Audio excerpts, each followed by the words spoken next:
Jake Harrison stood at the window of Luna Station and watched the stars.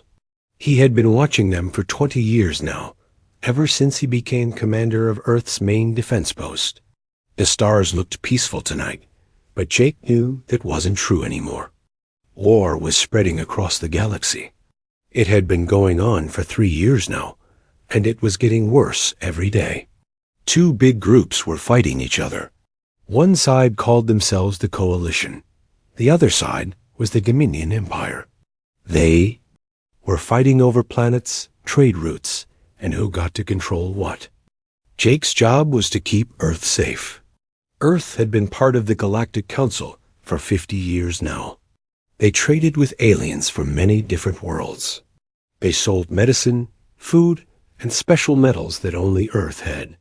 In return, they got technology and knowledge from other planets. But Earth had one rule that never changed. They would not fight in other people's wars. A soft beep came from Jake's communication panel. His assistant, a young woman named Kelly Brooks, appeared on the screen. She looked worried. "Commander Harrison," she said, "we have visitors coming. A big ship just dropped out of hyperspace near Jupiter. They're asking permission to dock." Jake rubbed his tired eyes. "Who are they?" "Zephyrians, sir. They say they have an important message for Earth's government." Jake knew about the Zephyrians. They looked like giant insects, but they were smart and peaceful. They were part of the Coalition, the group fighting against the Dominion Empire. If they were coming to Earth, Jake knew what they wanted. "Send them to Docking Bay 7, Jake said, "and call President Martinez. Tell her we need an emergency meeting." 2 hours later, Jake sat in a room full of important people. President Lisa Martinez sat at the head of the table. She was a strong woman who had led Earth for 8 years. Next to her sat Tony Blake, the man in charge of Earth's military. On the other side was Amy Carter, Earth's top scientist. The Zephyrian ambassador walked into the room. His name was Crick 7, and he was 7 feet tall with 4 arms and shiny green skin. His big black eyes looked around the room as he sat down in a special chair made for his body. "Thank you for seeing me," Crick 7 said. His voice came through a translator device. "I know Earth values peace, but I must ask for your help." President Martinez leaned forward. "What kind of help?" "The Dominion Empire grows stronger every day," Crick 7 said. "They have taken 12 star systems. They destroy everything in their path. Billions of innocent people have died." The alien reached into a bag and pulled out a small device. He placed it on the table and pressed a button. A 3-dimensional picture appeared in the air above it. It showed a burning planet.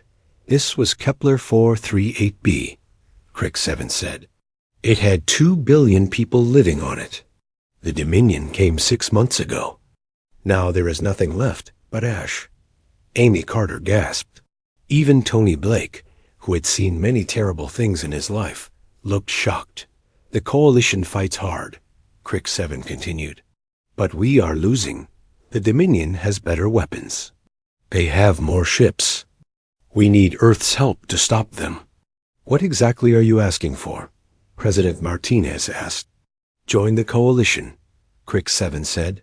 "Earth has the best medicine in the galaxy. Your people are smart and creative. Your ships are small, but very advanced. Together, we can win this war." The room was quiet for a long moment. Finally, Tony Blake spoke. "How do we know the Coalition is any better than the Dominion?" he asked. "Wars make everyone do bad things." Crick 7's antennae twitched. "The Coalition fights to protect life. The Dominion fights to control it. There is a difference." President Martinez stood up. "Ambassador Crick 7, thank you for coming. We need time to discuss this.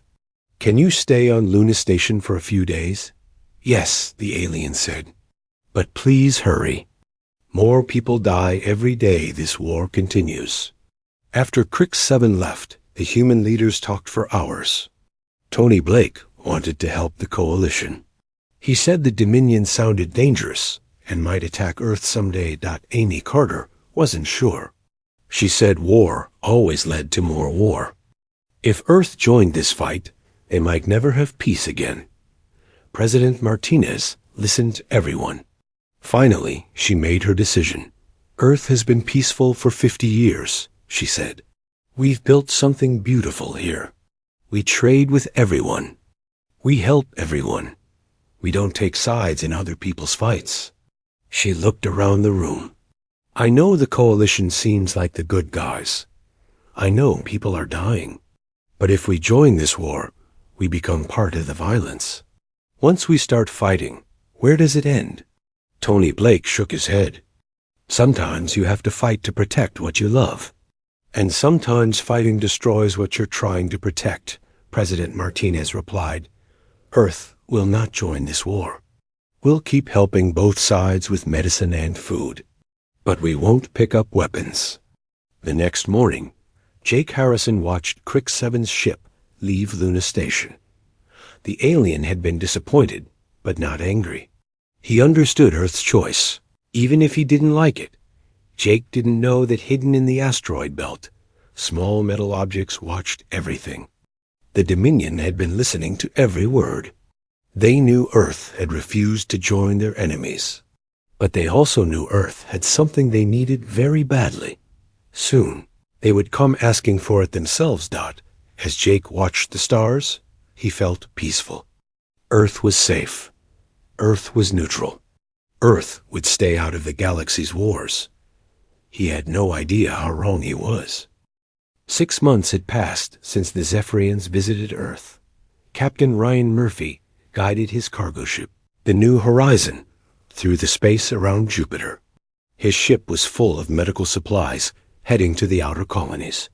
Ryan had been a space captain for 15 years.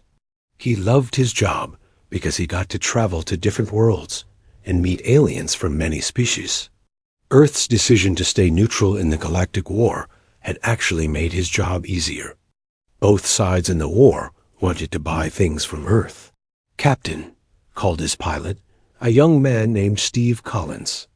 We're getting a message from the coalition ship Red Wing. They want to trade. Ryan smiled. Tell them we have antibiotics and pain medicine. See what they're offering. An hour later, Ryan was shaking hands with a tall blue alien named Captain Zex Prime. The alien's ship was damaged from recent fighting, and many of his crew were hurt. Your medicine is the best in the galaxy, Zex Prime said through his translator. My people will live because of Earth. Ryan loaded medical supplies onto the coalition ship. In return, he received rare crystals that Earth's scientists could use for research. It was a good trade for everyone. As the alien ship flew away, Steve looked worried. Captain, don't you feel bad about this? We're helping people who are fighting and dying. Ryan thought about it. We're helping people who are hurt. That's different. If we took sides, we'd be helping some people kill other people. This way, we save lives. Far away on Europa, one of Jupiter's moons, Dr. Helen Brooks worked in her laboratory. She was Earth's top expert on alien biology. For the past 2 years, she had been working on something amazing that Helen had discovered how to make. Medicine that worked on different alien species. Most drugs that helped humans didn't work on aliens, and alien medicine could kill humans. But Helen found a way to create universal antibiotics that could fight infections in any living being. Her assistant, a smart young woman named Carol White, helped her test the new medicine on samples from 12 different alien species. Dr. Brooks, Carol said excitedly, the tests are perfect. This antibiotic works on everyone. Helen smiled. She was proud of her work, but she was also worried. She knew that anything that could heal could also be used to hurt. In the wrong hands, her research could be turned into weapons. We need to be very careful about who we share this with, Helen told Carol. This knowledge is powerful. On Mars, General Carl Stevens watched reports from across the galaxy. His job was to protect Earth and all human colonies. He had a small but strong fleet of ships designed to defend the solar system. Earth's military was different from other species. Humans didn't try to conquer other worlds. They just wanted to keep their own world safe.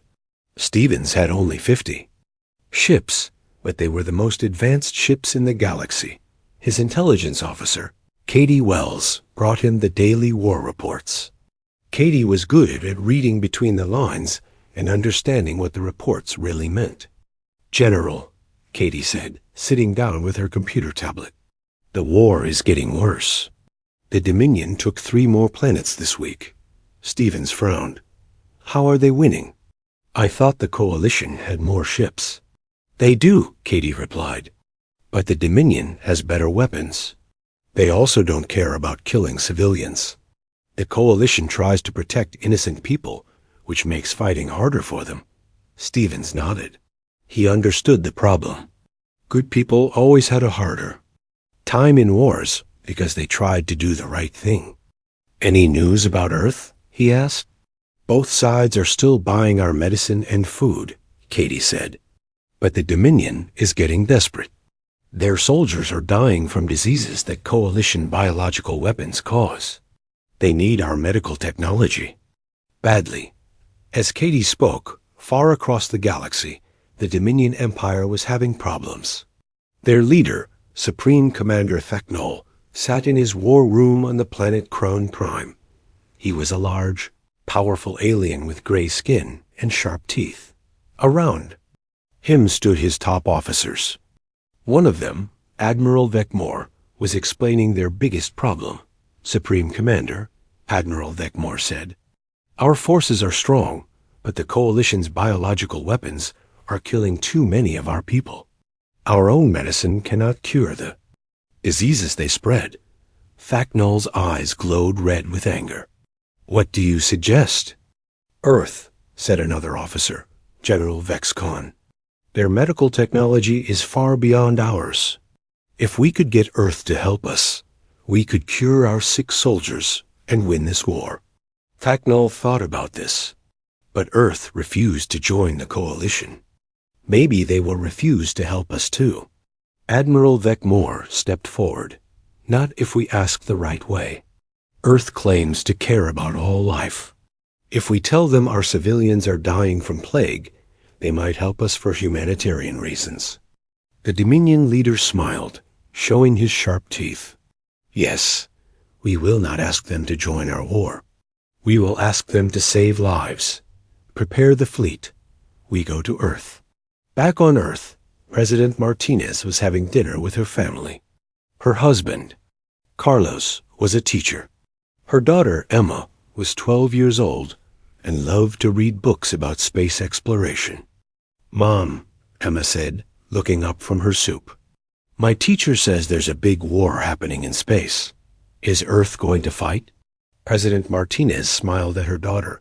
"No, sweetheart. Earth doesn't fight in other people's wars. We help everyone equally." "But what if the bad guys win?" Emma asked. "There aren't really bad guys and good guys," her mother explained. "Both sides think they're right. Both sides have done wrong things. Our job is to stay peaceful and help anyone who needs it." Emma nodded, but she still looked worried. She was a smart girl who understood more than most kids her age. President Martinez didn't know that in 3 days, the Dominion fleet would arrive at Earth. She didn't know that her decision to help them would lead to the worst tragedy in Earth's history. She certainly didn't know that her own daughter would be the one to pay the price. For now, Earth was still. At peace, the stars were quiet. Trade ships moved back and forth between planets. Dr. Brooks worked on her medical research. General Stevens watched his defensive screens. Everything seemed normal. Everything seemed safe. But war was coming to Earth, whether Earth wanted it or not. The Dominion fleet appeared near Earth on a Tuesday morning. Admiral Vickmore commanded 20 warships, each one larger than any vessel in Earth's defense force. But the alien admiral had not come to fight. He had come to ask for help. Jake Harrison, watched the massive ships from Luna Station. His hands were sweaty as he counted them. Earth's entire fleet had only 50 ships, and most of those were smaller patrol vessels. They're requesting permission to enter Earth orbit, reported Kelly Brooks, her voice shaking slightly. Jake took a deep breath. Patch me through to their flagship. Admiral Vecmore appeared on the communication screen. He was a tall, thin alien, with pale skin and large black eyes. He wore a simple uniform without weapons. Commander Harrison, the alien said through his translator. I am Admiral Vecmore of the Dominion Fleet. We come in peace. We need to speak with your leaders about a humanitarian crisis. Jake studied the alien's face. He seemed sincere, but Jake had learned not to trust anyone completely during wartime. What kind of crisis? Jake asked. Plague, Admiral Vecmore replied. A terrible disease is killing our civilian populations. We have heard that Earth has medicine that can help any species. We are willing to pay well for this aid, Jake thought quickly. Earth's policy was to help anyone who needed medical assistance, regardless of politics. But bringing a Dominion fleet into Earth orbit was dangerous. You can dock one ship at Luna Station, Jake said finally. Send a small delegation to meet with our government. Admiral Vecmore nodded. Thank you, Commander. But our Supreme Commander wishes to show how serious this situation is. May we bring our flagship to Earth orbit? We will keep all other ships at a safe distance. Jake didn't like it, but he understood the alien's reasoning. Important negotiations needed to happen at the highest level. I'll need to ask President Martinez, Jake said. An hour later, President Martinez was in an emergency meeting with her advisors. Tony Blake was strongly against allowing the Dominion flagship near Earth. It's too dangerous, he said. What if this is a trick? What if they try to attack us? Amy Carter disagreed. If we refuse to help sick civilians, we're not being neutral anymore. We're taking sides. President Martinez made her decision. We'll meet with them, but only on their ship. That way, if something goes wrong, Earth is still safe. Tony Blake looked worried. Madam President, I don't think you should go yourself. Send an ambassador instead. But Martinez shook her head. This is too important. If people are dying, I need to hear about it directly. Dr. Helen Brooks packed her medical equipment and samples of her universal antibiotic. She would go with the president to examine the Dominion's medical needs. As they prepared to leave, President Martinez had an idea. Her daughter Emma had been asking many questions about the war and about Earth's role in galactic politics. Maybe bringing her along would show the Dominion that Earth truly cared about protecting innocent life. Emma can come with us, the president told her husband Carlos. It will be educational for her, and it shows we're serious about helping children. Carlos was nervous, but he trusted his wife's judgment. Emma was excited to see a real alien spaceship. The president's shuttle docked with the Dominion flagship.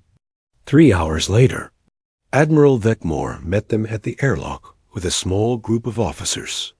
The ship was clean and well organized, but Emma noticed that all the aliens carried weapons. Welcome aboard the Destroyer of Worlds, Admiral Vecmore said. Emma thought it was a scary name for a ship, but she didn't say anything. They walked through long corridors to a meeting room. The walls were covered with pictures of Dominion victories in battle. Emma stayed close to her mother. The meeting began well. Admiral Vecmore explained that several Dominion planets were suffering from a disease that their doctors couldn't cure. He showed pictures of sick children and desperate families. Dr. Brooks examined the medical data. This looks like a bacterial infection, she said. My universal antibiotic should work against it. President Martinez was pleased. We can provide medicine for your civilian populations. Earth doesn't want to see innocent people suffer. Emma sat quietly in her chair, listening to the adults talk.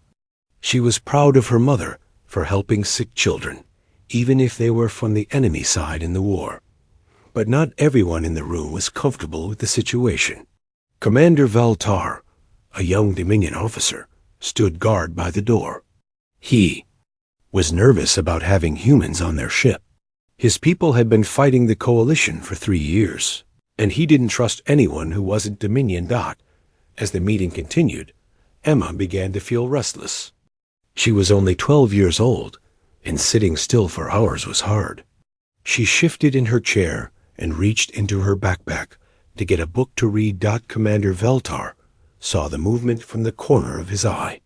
In the dim lighting of the ship, he couldn't see clearly what the human child was doing. His training had taught him that humans were tricky and dangerous.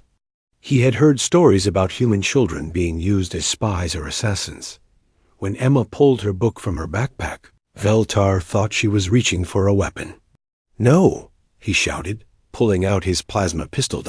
Everything happened very fast.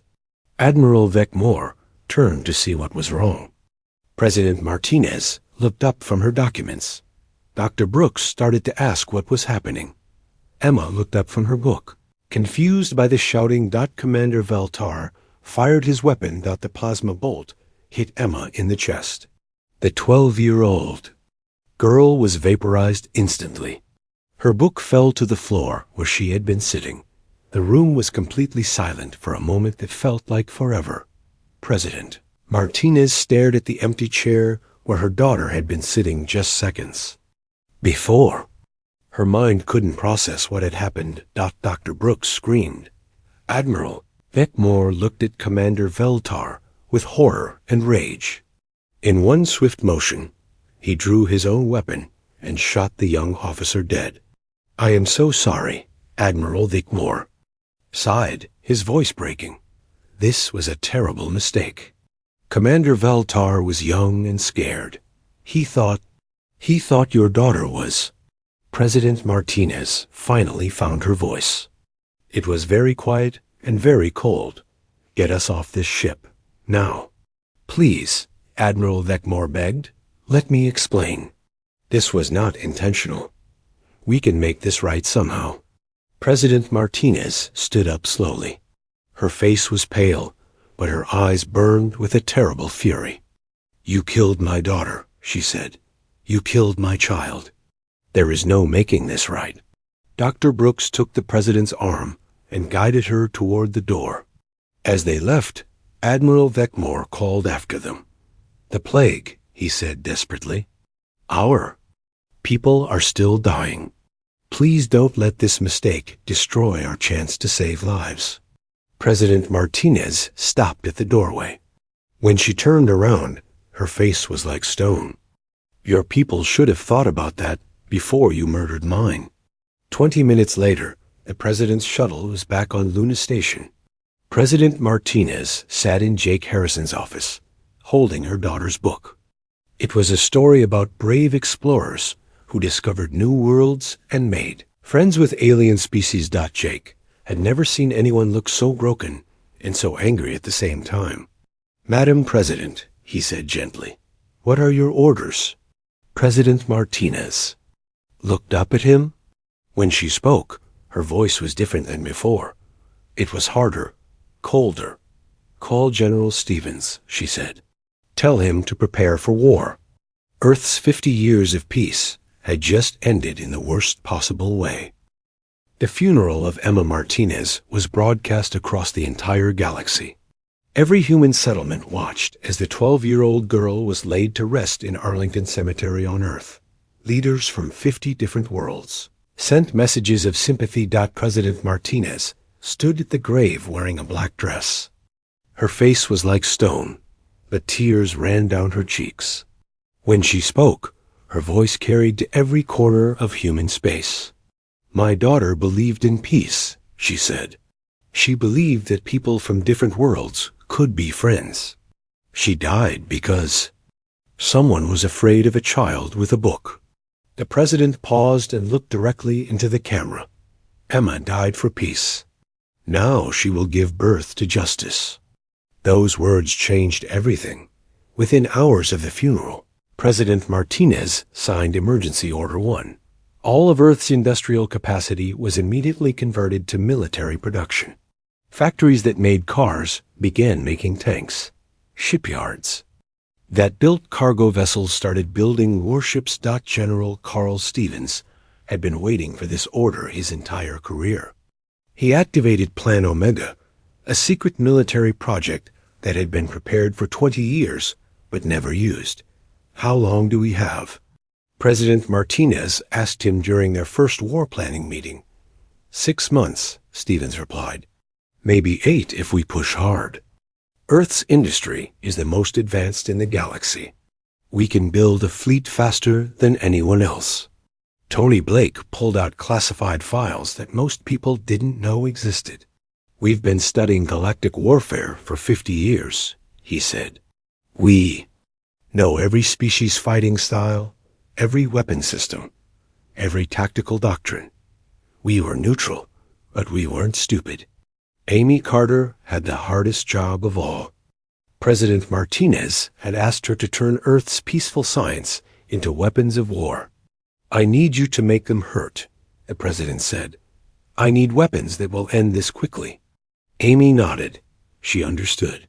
A long war would kill millions of people on both sides. A short, decisive war would save lives in the long run. Dr. Helen Brooks worked day and night in her laboratory. The same research that could heal any species could also kill any species. She created biological weapons specifically designed to target the Dominion's alien biology. "Are you sure about this?" asked her assistant Carol White. "These weapons could kill millions." Helen looked tired and sad.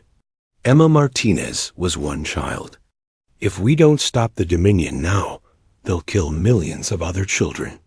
Across Earth's solar system, people volunteered to join the military. Ryan Murphy, the cargo ship captain, signed up to command a warship. Steve Collins, his former pilot, volunteered for the dangerous job of flying fighters. Even Jake Harrison left Luna Station to join the fleet. At 50 years old, he was older than most soldiers, but he had more space combat experience than anyone else. The shipyards around Earth worked 24 hours a day. Pete Collins, a former civilian engineer, led the construction teams. The new ships were unlike anything Earth had ever built before. "These aren't defensive ships," Pete explained to his workers. "These are designed to attack and destroy. Every system, every weapon, every piece of armor is built for one purpose: winning battles." The ships had names that reflected Earth's new mood. The USS Retribution was the largest battleship ever built by humans. The USS Vengeance carried the most powerful weapons. But the flagship of the new fleet was the USS Emma's Wrath. Captain Sarah Mitchell was given command of the fleet. She was young for such an important job, only 35 years old, but she was the best tactical officer Earth had ever produced. "Captain Mitchell," President Martinez said during the promotion ceremony, "I'm giving you permission to do whatever is necessary to win this war quickly." Sarah nodded. She understood what the president was really saying. This wouldn't be a polite, civilized war. This would be total war. The coalition was surprised when Earth contacted them. Ambassador Crick 7, the same Zephyrian who had asked for Earth's help months earlier, met with Earth's new war council. "We are pleased that Earth has decided to join our cause," Crick 7 said. General Stevens shook his head. "We're not joining your cause. We're fighting for our own reasons. But since we're fighting the same enemy, we can coordinate our attacks." Admiral Frank Rodriguez, Earth's new fleet commander, spread out star charts on the table. "We've studied your war for 3 years. You've been fighting defensively, trying to protect your own worlds. That's why you're losing." Crick 7's antennae twitched with interest. "What do you suggest?" "We attack their home worlds," Rodriguez said. "We make them defend their own families instead of attacking yours." The alien looked shocked. "But that would mean killing civilians." They killed our civilian, Rodriguez replied coldly. A 12-year-old. Girl, war is war. Dr. Brooks had finished her biological weapons, but she felt sick about it. She called President Martinez to report her progress. The weapons are ready, she said. But Madam President, I need you to understand what we're doing. These viruses will kill Dominion soldiers and civilians alike. Once we release them, we can't control who dies. President Martinez was quiet for a long moment. How many people could die? Millions, Dr. Brooks admitted. Maybe tens of millions. The President thought about her daughter, about the book Emma had been reading when she died. Emma had believed in peace and friendship between species.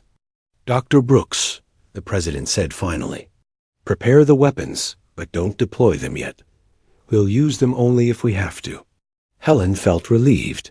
She was a doctor, and her job was to save lives, not take them. 6 months after Emma's death, Earth's war fleet was ready. 150 ships, each one more powerful than anything the galaxy had ever seen. They carried weapons designed by Earth's best scientists and crews trained for total war. Captain Sarah Mitchell stood on the bridge of the USS Emma's Wrath. The ship was beautiful and terrible at the same time. Its hull was painted black with silver stars, and its weapons could destroy a city in minutes. All ships report ready for departure, announced her communications officer lieutenant. Ben Parker. Sarah looked at the star charts one more time. Their target was the Kepler 442 system, where the Dominion had a major fleet base. It would be humanity's first battle in the Galactic War. Send a message to all ships, Sarah ordered. This is for Emma Martinez. This is for every child who deserves to grow up in peace. Today, we show the galaxy that Earth protects its own. The human fleet jumped into hyperspace, leaving Earth's solar system for the first time as a military force.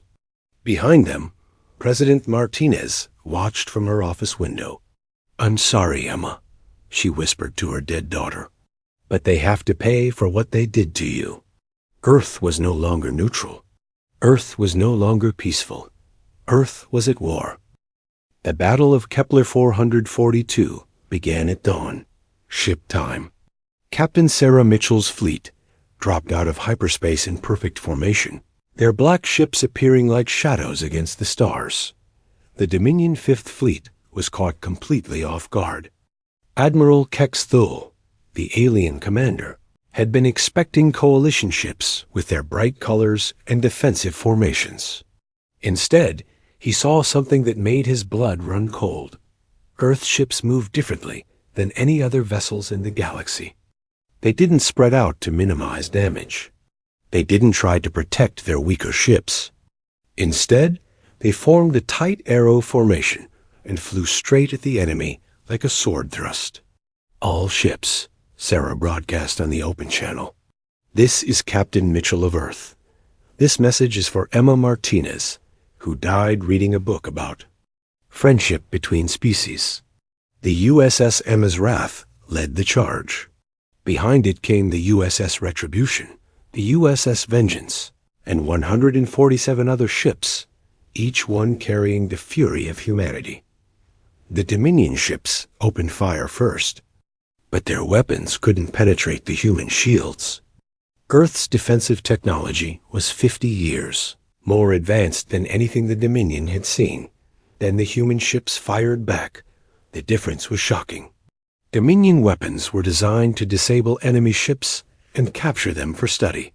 Human weapons were designed to destroy everything they hit. When a human plasma cannon struck a Dominion vessel, the alien ship simply exploded. Admiral Kex Thul watched in horror as half his fleet was destroyed in the first 10 minutes of battle. He tried to contact the human commander to surrender, but Sarah Mitchell wasn't accepting surrender calls. No mercy, she told her weapons officer, Lieutenant Carol White, who had joined the military after Dr. Brooks died in a transport accident. They didn't show mercy to a 12-year-old girl. The battle lasted only 30 minutes. When it was over, the entire Dominion Fifth Fleet had been destroyed. Not a single human ship was seriously damaged. Sarah opened communications to all surviving Dominion escape pods. "This is Captain Mitchell of Earth," she said. "Go back to your leaders. Tell them what happened here. Tell them this is only the beginning." News of the battle spread across the galaxy in hours. The Coalition was amazed. The Dominion was terrified. Neutral worlds began choosing sides very carefully. General Carl Stevens coordinated the ground war from his command ship, the USS Thunder. Earth soldiers, led by Colonel Ben Parker, landed on Dominion worlds with tactics that no alien had ever seen before. Other species fought predictably. They used formations that had worked for thousands of years. They followed military traditions, passed down through generations. Humans were different. They adapted to each situation. They used the enemy's own tactics against them. They studied every battle and learned from every mistake. On the fortress world of Vex Prime, Colonel Parker's troops faced a Dominion army that was 3 times larger. The aliens expected a traditional siege that would last for months. Instead, Parker divided his forces into small groups that attacked from 12 different directions at once. The Dominion commanders didn't know where to send their reinforcements. By the time they figured out the human strategy, Parker's soldiers were inside their main fortress. "How do they fight like this?" asked General Vex Khan as he watched his forces collapse. "They have no honor, no tradition." His aide, a young officer named Tech Moore, had studied human history. "They adapt, sir. Humans don't follow rules in war. They do whatever works." The war changed both sides, but it changed the Dominion more. Their supreme commander, Thaknol, began having nightmares about human ships appearing in his home system. "They fight like demons," he told Admiral Thekmore. "During an emergency meeting, our weapons can't stop them. Our tactics don't work against them." Admiral Thekmore, who had been present when Emma Martinez died, felt sick with guilt. "Supreme Commander, perhaps we should try to negotiate peace." Thaknol's eyes glowed red with anger. "Never. We are the Dominion Empire. We do not surrender to inferior species." But privately, Thaknol was beginning to realize that humans might not be inferior after all. The final battle of the war came 8 months after Emma's death. Earth's fleet, now grown to 300 ships, arrived at Kron Prime, the Dominion. Home world. President Martinez had come personally for this battle. She stood on the bridge of the USS Emma's Wrath next to Captain Mitchell, wearing a simple black uniform. "Supreme Commander Thaknol," Martinez broadcast to the planet below. "This is President Martinez of Earth. You killed my daughter. Now I've come for you." The defenses of Kron Prime were the strongest in the galaxy. Massive orbital stations surrounded the planet. Thousands of fighter ships launched to defend their home world. But Earth had brought something special for this battle. Dr. Brooks' replacement, Dr. Pete Collins, had finished developing the biological weapons. President Martinez had finally decided to use them. "Deploy the viral warheads," she ordered. The weapons were targeted specifically at Dominion biology. Within hours, every Dominion soldier in the system was dead or dying. Their ships drifted powerless as their crews succumbed to the artificial plague. Only the orbital defense stations continued fighting, operated by automated systems. Captain Mitchell destroyed them one by one with methodical precision. When the last station exploded, Kron Prime was defenseless. President Martinez took a shuttle down to the planet's surface. She walked alone into the Dominion Command Center, where Supreme Commander Thaknol waited for her. The alien leader was dying from the biological weapon, but he was still alive. He sat in his command chair, breathing heavily. "You came yourself," he wheezed. "I thought you would send soldiers." This was personal. Martinez replied. Your people killed my daughter. Thacknell coughed, and blue blood came from his mouth. It was an accident. Commander Veltar was young and afraid. Fear is not an excuse for murder, Martinez said coldly. You could have prevented this war. You could have punished that officer properly. Instead, you tried to excuse it. The Dominion leader looked around his ruined command center. Dead bodies of his officers lay everywhere. His empire was finished. What happens now? He asked. Now you surrender, Martinez said. You will order all remaining Dominion forces to lay down their weapons. You will pay compensation to every family harmed by your war. And you will never threaten innocent life again. Thacknell was quiet for a long moment. Then he reached for his communication device. All Dominion forces, he broadcast weakly. This is Supreme Commander Thacknell. I hereby surrender the Dominion Empire to Earth. Lay down your weapons. The war is over. President Martinez watched the alien leader die a few minutes later. She felt no satisfaction, no happiness. Winning the war wouldn't bring Emma back. Captain Mitchell found her sitting alone in the command center an hour later. Madam President, Sarah said gently, the coalition is asking what Earth wants to do now. They're offering us territory, trade agreements, political alliances. Martinez stood up slowly. She felt very tired. Tell them we want to go home, she said. Earth doesn't want an empire. We just wanted justice for our daughter. The trip back to Earth took 2 weeks. During that time, President Martinez walked through the ship, talking to the soldiers and officers who had fought in the war. She met Ryan Murphy, a former cargo captain who had commanded a destroyer in the final battle. She talked to Steve Collins, the pilot who had shot down 50 enemy fighters. She shook hands with Jake Harrison, who had served as a tactical advisor during the ground campaigns. All of them had volunteered to fight for Emma Martinez, a girl. Most of them had never met Dot when the fleet reached Earth. Millions of people waited to welcome them home. But the victory celebration was quiet and respectful. Earth had won the war, but everyone understood the price of that victory. President Martinez spoke to the crowd from the steps of the Capitol building. We went to war because someone killed our child, she said. We won that war because we remembered what we were fighting for. But let this be the last time Earth goes to war. Let Emma's death be the end of violence, not the beginning of more. Violence. 1 year later, a statue was built in the center of New Geneva, Earth's capital city. It showed a young girl sitting in a chair, reading a book. The inscription read, Emma Martinez. She died for peace and gave birth to justice. Dr. Helen Brooks, who had survived the war after all, stood before the statue with a group of children from Earth's schools. Why did the war happen? Asked one. Little boy Helen thought carefully about her answer. Because sometimes, even when people try to do the right thing, accidents happen. And sometimes those accidents lead to terrible consequences. But we won, right? Asked the little girl. We showed them not to hurt kids. Yes, Helen said sadly. We won. But winning a war doesn't really fix anything. It just stops the fighting. The galaxy was different now.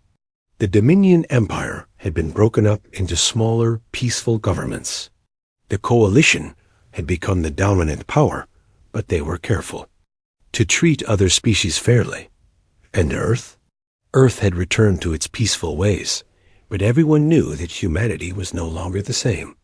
The gentle traders and healers had shown that they could become warriors when pushed too far. Captain Sarah Mitchell kept the USS Emma's Wrath in active service, even though the war was over. She said it served as a reminder to anyone who might think about threatening Earth's CH.